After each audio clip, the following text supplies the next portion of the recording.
Can everyone see this? Yeah, okay, cool. So let me just see. Okay, perfect. So hi everyone. My name is Lutful Khan. As I mentioned earlier, I'm the Assistant Director of the ASAP Foster Care Initiative at CUNY Central. It seems like we're a pretty, we're a pretty tight group. So what I'll do is I'll go over the information and then we can just have a discussion, if anything. If you have any questions or if there's any clarity you need, I'll be happy to go over all of those student-specific information since we're a small group. So first and foremost, in terms of eligibility, and as I mentioned earlier, we're part of the ASAP program. Just to give you a little bit of context, the reason why ASAP Foster Care Initiative exists is really because students in foster care, they have, historically have had a very difficult time making sure that they're able to graduate with either their associate's degree or their baccalaureate degree, whatever it is. Their college graduation outcomes are really much lower than the traditional outcomes that we see for our students. So the idea was that, what can we do to help improve their graduation rates? And that's kind of why we exist, is because ASAP saw this as a huge need, especially in CUNY, because there aren't many support programs available to really help young people in foster care graduate, receive the supports that they need in college, help them figure out, what are their next steps. So that's why we kind of exist.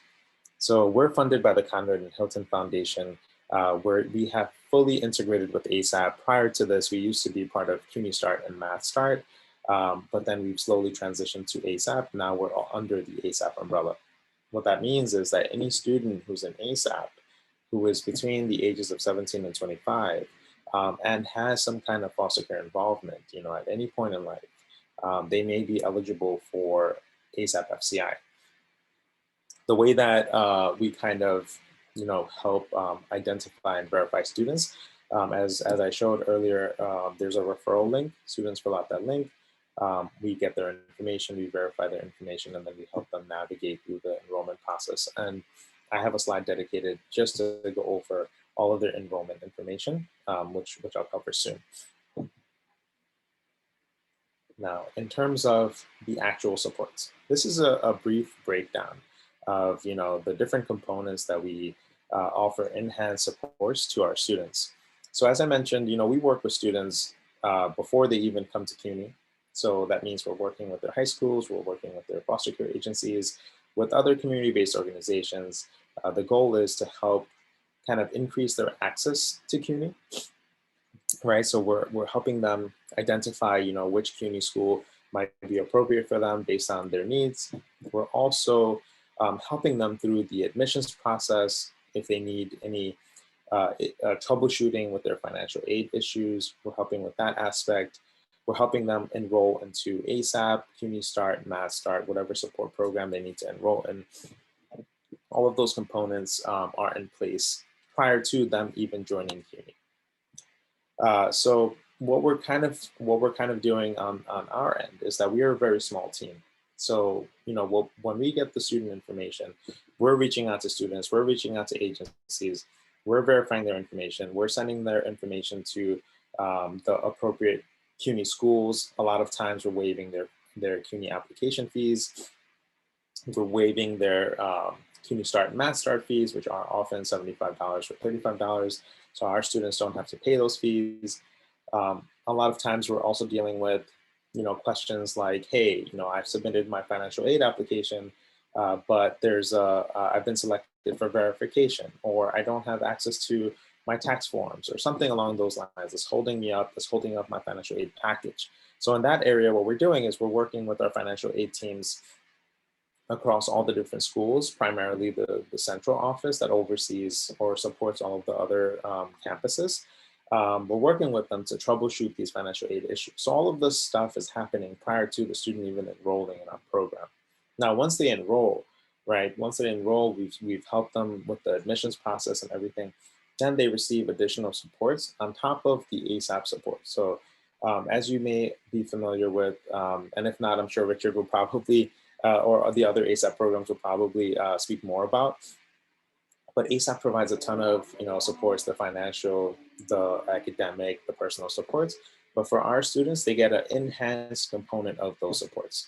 So for example, ASAP covers your tuition, and they also covers your summer and winter courses to a certain extent for students that are prioritized based on how fast they're graduating. But for our students, we can cover their summer and winter courses as soon as they want. So you can be an incoming freshman and have your summer and winter courses covered by us. ASAP provides a MetroCard, but for our case, if you lose that MetroCard, we will replace that MetroCard for you. This is a semester MetroCard. It's a very expensive, MetroCard is a lot of money. Traditionally, ASAP will not replace MetroCards, but for our students, we will. ASAP gives a certain amount for books, but for our students, there is no cap in the amount of money you can get for books.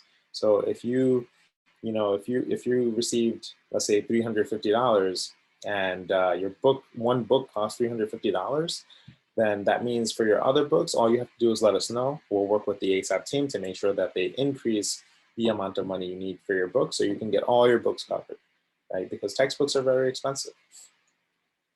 We also connect students to summer employment opportunities. We have a partnership with ACS. They have summer internship, work study programs that they offer. We try to connect students to those opportunities. There's also a component of early engagement, which I mentioned. We're touching base with students much sooner, before they even enter CUNY. When they're in CUNY, they have a dedicated staff person. Sometimes it may be one person, sometimes it may be 3 people. There's usually a dedicated advisor, a dedicated engagement or retention specialist who's familiar with the student's case. There's also a dedicated team at Central, like myself and some of my colleagues. And the goal is that we're all providing wraparound support services to students to ensure that if they are experiencing any barriers while they're in CUNY, that we're able to figure out who it is that we have to touch base with to help troubleshoot those issues to make sure that they stay on track to graduation. And lastly, we provide students with a lot of different workshops, a lot of different professional development opportunities. Since COVID, we've switched everything to virtual. So last year, we held a series of virtual workshops, mindfulness workshops. We held workshops covering really important topics like, how do you study from home? What if you're in foster care? What does that mean if you have to, do your schoolwork at home? How do you deal with working in an environment that may not be the best environment to study in? We've covered topics on racism, biases, all of the things that were happening in our society. Those are the topics that we touch on in these workshops. And then on top of that, we also touch on practical, topics, right? We touch on topics that are really important, like we offer like a summer orientation, usually like a week-long series of events where we cover topics like, how do you use Blackboard? How do you sign up for CUNY First? How do you speak with your professors? What are some common etiquettes like while you're on Zoom? Like these things that are coming up, issues and trending topics, we try to put that into our orientations. And again, we work very closely with our campuses, we work very closely with our central teams, and we work very closely with the students' agencies. So it's kind of like a support network that we're all working towards a common goal, which is helping that student graduate. And here are the enrollment steps. So it's actually really simple. Students fill out this form, right? We have it on our website. If you go on the ASAP website, you'll see there's a tab called foster care. And in that tab, it has all of our information, including this referral link. A student fills this out.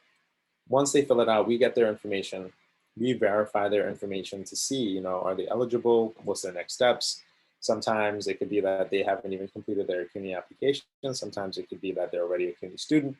We look at where they are and then we try to guide them to their next steps. Sometimes that could be helping them complete admissions or complete their ASAP registration, whatever it is, their financial aid application.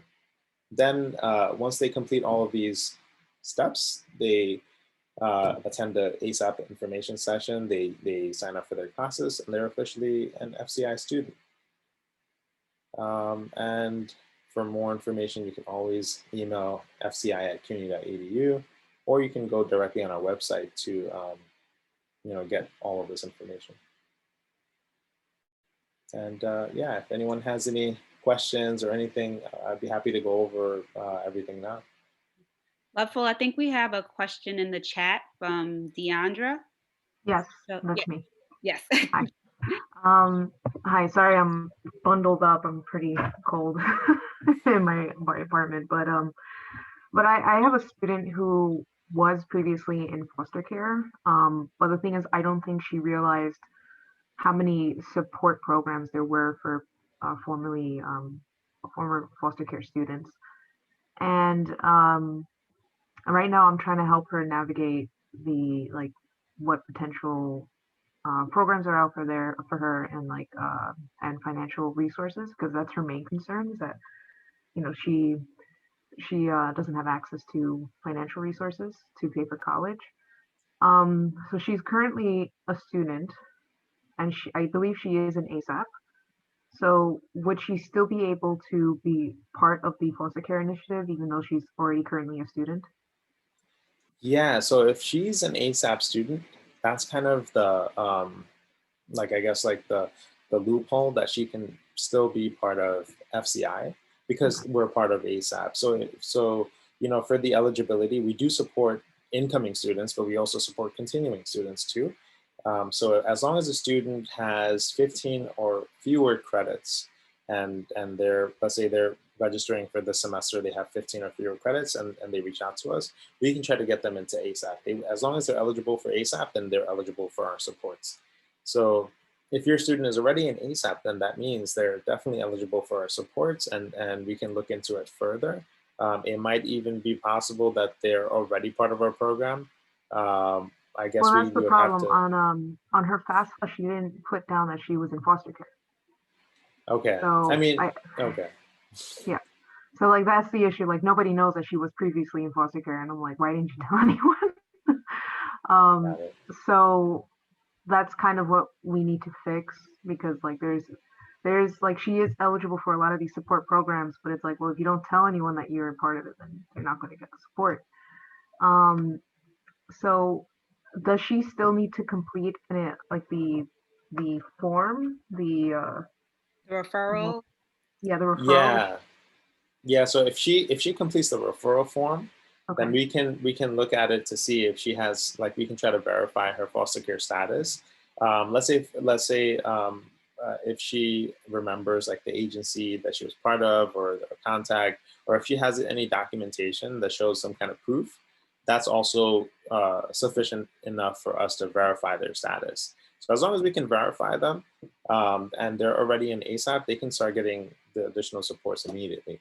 Okay. And on top of that, does she need to correct her FAFSA and TAP applications? She doesn't have to, uh, if that's already completed, but moving forward, if she wants to add it in, I'm guessing she probably has the option to do so, but I'm not 100% sure. I would have to look into it further, but for our purposes, she doesn't have to. Okay. Perfect. Thank you so much. Sure.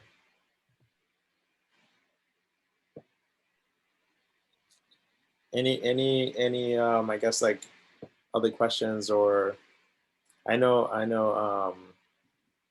I think Wiki, I know you had emailed me. Did you have any specific questions about any of your students? Yes, I want to know, does when the students apply for FAFSA, that's when they would apply for ASAP as well, or is it that they apply for they apply for FAFSA first, and then once they're done, they apply for ASAP? Yeah, so as long as they should apply for FAFSA as soon as possible, like no matter whether they apply for ASAP or not. As if they're attending CUNY, they should definitely apply for FAFSA and TAP. But for ours, once they complete that and then they're completing their ASAP application, in the ASAP application, sometimes it asks, depending on which school it is, that, if they have any foster care involvement or anything like that. But on top of that, as long as they complete the application and you complete that referral form, then we also have their information. And we can ensure that they're completing all of their admissions and enrollment steps And if they're not, then we'll be following up directly with you and with the student to make sure that, if there's any pending or outstanding items, that is being fulfilled. Because I guess the issue is sometimes when they apply, they're not absolutely sure what they want to do. If they want to go to CUNY, they want to go to SUNY, they want to go to a private school. They just don't know what they want to do. So I want to make sure that the opportunity for ASAP is still open to them if they decide on that they want to go to a CUNY school. Absolutely. Absolutely. Whenever as long as they apply, we have their information. They can always choose to go somewhere else if they want, but if they choose to come to CUNY, at least we have their information and we can get the ball rolling on our end. I have another question. So I understand that the foster care initiative is under the ASAP umbrella. So that would mean that they would only get the same amount of aid for 3 years, right? For 3 years, yeah, unless they're attending CSI, College of Staten Island, or like New York City, I'm sorry, College of Staten Island or like Medgar Evers. In those cases, there are opportunities to do 4 years. There's also John Jay College and Lehman College that offers ACE, which is the 4-year version of ACE. I'm sorry, 4-year version of ASAP. So they are supported for the 4 years there. And students can also attend any ASAP school, right? Graduate with their associates and then transition to Lehman College if they wish to pursue their baccalaureate degree. And they'll be supported there as an ACE student.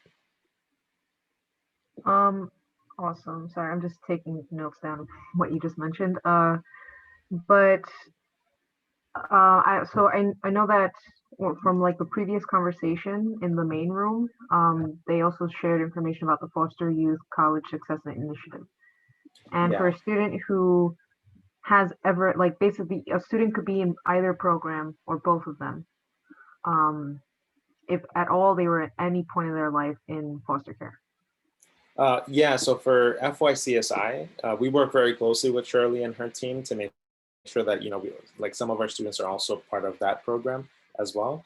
It's basically providing supports where additional support is needed on top of the additional supports that we're providing, right? So some of our students are her students, and students can be in both programs. However, in her program, you have to be in foster care at least for 1 day after the age of 13. Yeah. Okay. Yeah. And so for FYCSI, does that follow them when they go into a 4-year college? Yeah, so FYCSI, it should follow them, until they graduate. It's kind of a new initiative, so they're still kind of finalizing a lot of their supports. But I do believe that they support them all the way until, however long needed, as long as they're in school. But I would probably defer to Shirley for further clarification. And also, this is regarding orphans. So if one parent is deceased but the other one is still living, would a student be eligible for this program? Not for FCI, but if they are deemed an orphan, then and they have proof, then they would be eligible for FYCSI. Even with one parent still living and that parent has custody of them? Well, that part I would probably defer to Shirley on that area, since we don't typically support students classified as orphans. The technicalities may vary, so I would definitely you rely on her judgment on that one, because she does work with students and accepts students who may be classified as orphans. Okay, thank you. Yeah.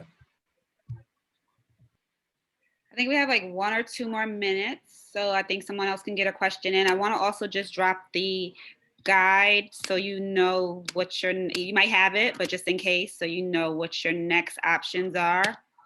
Lutful, we're staying here, but for the rest of the participants, if you know what, if you want to figure out what your next breakout group is, you can look at the guide and then transition to the links accordingly. But if anyone has any more questions, I think we have like 1 or 2 more minutes. Yeah, I have a question. Hi, my name is Charlotte, with CGS, and I think that FCI and ASAP and all the support programs are under one umbrella. Correct me if I'm wrong. Well, FCI is under ASAP, and but Seek CD is a separate program, and FYCSI is also a separate program.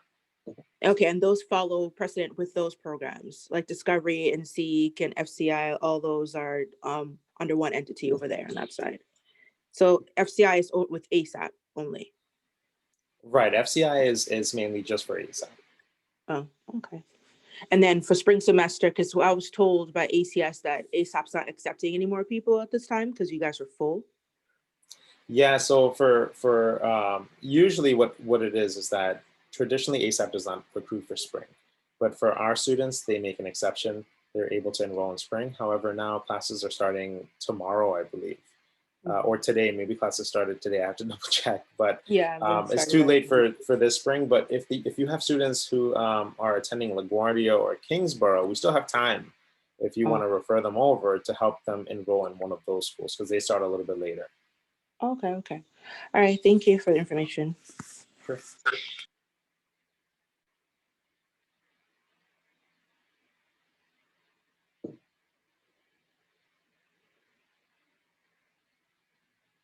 Okay, I'm gonna plug Shirley's email in for you guys.